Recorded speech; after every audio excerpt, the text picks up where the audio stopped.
संसदेत ज्यांनी हल्ले केले त्यातली एक व्यक्ती ही अमोल शिंदे महाराष्ट्रातल्या लातूरमधली रहिवासी आहे आणि त्याच अमोल शिंदेच्या घरी दहशतवाद विरोधी पथक दाखल झालेलं आहे।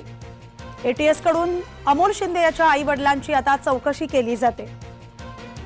अमोलने हे कृत्य का केले या संदर्भात अधिकची माहिती पोलिसांकडून घेण्यात आलेली होती आणि त्यानंतर आता एटीएसही अमोल शिंदे याच्या घरी पोहोचलेला आहे आणि एटीएस कडून सध्या आई-वडिलांची चौकशी केली जाते। अमोल शिंदे याच्या घरी पोलिसांनीही थोड्याच वेळापूर्वी चौकशी केली असल्याची माहिती समोर आली होती। अमोल शिंदे यांनी हे कृत्य का केलंय, त्यांनी हा हल्ला का केलाय हे अद्यापही स्पष्ट झालेलं नसलं तरी या संदर्भात अधिकची चौकशी करण्यासाठी नेमकं या हल्ल्यामागे त्याचं कारण काय असू शकते या संदर्भात अधिकचा तपास करण्यासाठी आता एटीएस अमोल शिंदे याच्या घरी दाखल झालेला आहे।